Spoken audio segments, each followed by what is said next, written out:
Fala pessoal, como é que vocês estão? Tudo bem aí com vocês? Então eu venho apresentar aqui mais um vídeo aqui para o canal, né? Essa parte agora a gente vai falar sobre a parte do Web Shell, onde é o que? É o nosso orquestrador ali do nosso micro front-end. Então basicamente, numa estrutura em micro front-end, a gente precisa ter um cara que orquestra, ou seja, um cara que vai lá e olha para todo mundo ali e fala, ó, você vai abrir aqui, você vai abrir ali, eu vou mandar esses dados para todos vocês, então ele tem uma estrutura macro ali, onde ele vai orquestrando e chamando conforme a necessidade, ou por rota, ou por component dentro de rota. Aqui nesse caso a gente está trabalhando por rota, mas poderia estar trabalhando também com micro front-end dentro, numa camada mais ainda, é, como que eu posso dizer, não, a gente podia descer mais uma camada, né? Onde a gente poderia colocar ali dentro de uma página vários micro frontends, né? Como se ele fosse vários componentes em micro frontend. Então a gente poderia fazer isso também. Eu opto sempre por rota e deixo a responsabilidade do componente com uma biblioteca, geralmente com design system, tá? É onde eu vejo que trabalha melhor, é onde eu vejo que não carrega tanto, é mais performático, tá? Aqui a gente está usando o modo Federation para o front, para poder fazer essa parte do micro front-end, tá? A ideia é que a gente mude, depois que eu finalizar o curso, eu vou lançar algumas aulas bônus para fazer a migração para o Native Federation, tá? Então, na verdade, a gente vai ver aqui mais ou menos o modo Federation, mas depois a gente vai ver que ele vai migrar ali no repositório, vai migrar para o Native Federation, que é as versões que comportam ali com Angular 22, que dá mais porte ao Signal Forms, que está em alta aí no Angular 22, né? Foi uma grande inovação aí dentro do framework. E ele trabalha melhor com a orquestração de bundles e ele é um pouco mais performático também, porque não trabalha ali com EPEC Config. Então vamos dar uma olhada nisso daqui agora. Basicamente, o que acontece? Que a gente tem nosso Web Shell, né? Então o nosso Web Shell, ele está aqui com todo o nosso idioma está detalhado aqui, né? Eu vou passar com vocês aqui subir até o ambiente local aqui já, para vocês verem, tá? Mas está tudo detalhado aqui. Ponto importante, a gente usa um Code Artifact da AWS, tá? Nesse projeto. Ah, mas por que você não colocou num domínio público com NPM para todo mundo poder usar a biblioteca? Simplesmente por uma questão do que a arquitetura prega aqui, né? Nesse caso, a arquitetura é para ser uma arquitetura muito similar a um business tipo grande. Então, grandes bancos ou grandes corporações vão usar esse tipo. Então, eu quis ir nessa mesma linha. Inclusive, enfrentar alguns desafios que seriam quando isso acontece. Qual é o principal desafio quando a gente tem isso aqui? Geralmente tem impacto de login. Vocês vão perceber que quando vocês entrarem na empresa, vai lá, vai dar um npm install, vai dar um erro. Vai falar que não vai estar autenticado. Por quê? Porque você vai ter que pedir credencial, geralmente, em alguma área, para você poder ter acesso a esse cara para poder baixar. Tá? Ou o seu login de máquina precisa ter um tipo de permissão de desenvolvedor ou alguma coisa assim. Então, basicamente é a mesma coisa. Nesse caso aqui, a única política que tem nesse cara aqui é que você tenha uma conta na AWS e você logue na sua conta via CLI ali na AWS, faça esse login aqui via AWS e baixe e aí dê um npm install e depois um npm start. Tá? Então, basicamente, é você se conectar na sua conta AWS. Tá? Mais um ambiente corporativo, provavelmente você teria que ter acesso ou ter um tipo de acesso de dev ou um acesso específico ao repositório, tá bom? Então, basicamente é isso. A gente tem aqui os nossos micro frontends, né, que estão ali no nosso environment local. Aqui também a gente tem todas as APIs de autenticação públicas aqui, tanto Dev, HTML, Prod. Eu vou mostrar ali para vocês também tá lá. E como que a gente faz os scripts principais aqui, né? Start, build, wash, teste e por aí vai, tá?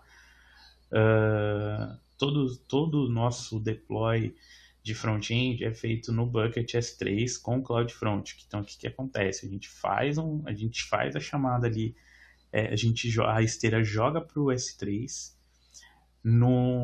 Se ele está em dev, ele joga ali na nossa esteira ali no S3 para dev. Se não, ele vai jogar para um bucket, onde ele vai ter uma divisão que a gente chama de divisão blue-green. Então, o blue é para quando ele está no ambiente de homologação e o green é para quando ele está no ambiente produtivo. Tá? Eu vou mostrar aqui para vocês também sobre isso um pouquinho rapidamente. Tá? Então, basicamente é isso, tá? Aqui tá bem explicadinho, tá? É só seguir o passo a passo aqui, não tem problema, mas eu vou mostrar também aqui um pouquinho para vocês. Falando um pouquinho sobre o ambiente blue-green, o que é isso, né? Vou mostrar aqui um pouco mais isso na prática, tá? Basicamente, a nossa esteira, o que ela faz? Ela vem aqui e quando ela roda, abre a branch lá, né? A gente abre a branch, feature, ele roda, a gente fez o push lá, né? Comitou e fez o push ali para nossa branch fit XPTO, vamos colocar assim.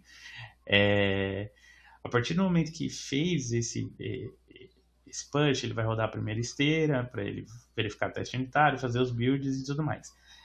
E vai abrir o PR automático para develop. A partir do momento que você dá um merge request ali na develop, ele vai rodar a esteira para subir para dev. O que vai acontecer? Ele vai subir para esse bucket aqui. Ele vai verificar se o bucket existe e vai subir para esse bucket. E dentro desse bucket, a gente vai ter aqui versionado em dev. Então, aqui também em dev está versionado, mas aqui em dev só está versionado. Então, toda versão que sobe, ele sobe uma versão e a própria esteira reaponta lá no nosso CloudFront. Então, ele sobe essa versão aqui e a nossa esteira aqui no nosso CloudFront. Aqui, ó, nosso CloudFront, eu estou pegando aqui pelo atalho que é mais fácil, tá? Mas você pode pesquisar ali em cima. A nossa esteira aqui no nosso CloudFront aponta, vamos até pegar aqui, Shell Dev. Ele vem aqui, ó, ele aponta lá no finalzinho aqui, ó, para a nossa versão, tá vendo? Aí, qual que é a sacada diferente? Ó, eu já vou até pegar aqui para ser mais fácil. Aqui ele aponta direto para a versão. Se a gente pegar aqui, ó, em HTML, ele está apontando para o quê? Para o Blue. Blue versionado, ou seja, dentro do Blue, eu ainda tenho as versões dentro dele, tá? Ou seja, eu tenho a segregação por ambiente. E no App Shell de produção, que é esse daqui, ele aponta para o Green. Aqui, ó. Essa é uma esteira mais completa que tem de mercado, assim, onde a gente tem uma subdivisão. Aí cada empresa faz de um jeito. Tem empresa que faz o sistema Blue-Green, mas faz por conta também. Então, vamos colocar assim, eu teria 3 contas da AWS, uma conta de Dev, uma conta de Homolog e uma conta de Prod. Mas dentro de homologação, às vezes eu tenho, por exemplo, um ambiente de homologação que a gente chama de homologação e um ambiente pré-produtivo. O que é isso? É um ambiente onde a gente simula quase 100% da produção, do ambiente produtivo, né, que a gente sobe. E aí tem o sistema Blue-Green lá. E aí lá em produção só tem o versionamento. Ou às vezes também tem mais uma camada, que às vezes o pessoal coloca, né, que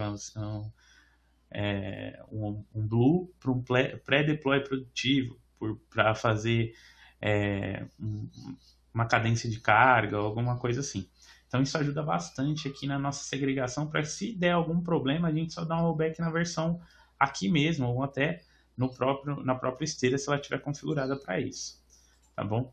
Visto isso, vamos dar uma olhada um pouquinho aqui no nosso projeto e colocar para rodar.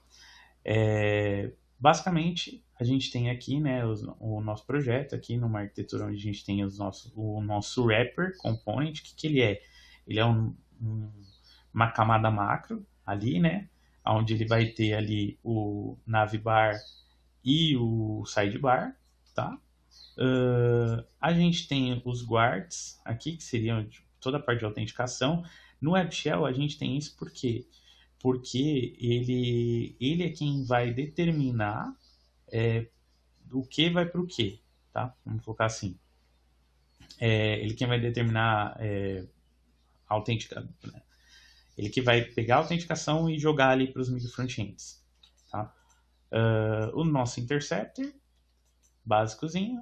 E aí a gente tem a parte de pages, que é a parte de login, de first access, de erro, enfim. Esse cara aqui, geralmente a gente deixa a parte de navegação nele e a parte de primeiros acessos, né, logins e afins. O nosso service, que só tem esse service de login, de algumas coisas específicas atualmente. Então toda a parte macro, onde login, a parte de menu, sidebar, navbar fica aqui, por quê? Porque a gente mexe pouco nisso, né? E ele é compartilhado entre todo mundo, sempre é compartilhado. Então, mas você poderia segregar o navbar e o sidebar em um outro projeto? Poderia, mas aí fica pesado depois para o dev começar, quando ele tiver que usar no dia a dia, ele vai ter que usar, vai subir o shell, subir o wrap, por exemplo, um segundo, né, um wrapper específico, um MFE, que ele sempre vai precisar subir. Mas você não pode rodar standalone só o projeto e depois testar? Pode, mas mesmo assim ele vai ter que sempre ir com 2 ou 3 MFEs, sempre com o shell, o MFE e mais um outro. Então isso acaba complicando no dia a dia. Fora que é muito. Às vezes, se o cara tiver com mais coisa aberta ali, a pessoa tiver com mais coisa aberta, pode impactar ali na hora da performance do desenvolvedor, tá? Então, por isso que foi utilizado esse mecanismo desse jeito aqui, fiz dessa forma, tá? E basicamente é isso, né? A gente chama ali o wrapper, faz toda a logística de login, e aqui nos environments, cada environment tem a sua proporção aqui, né, a sua chamada para cada ambiente.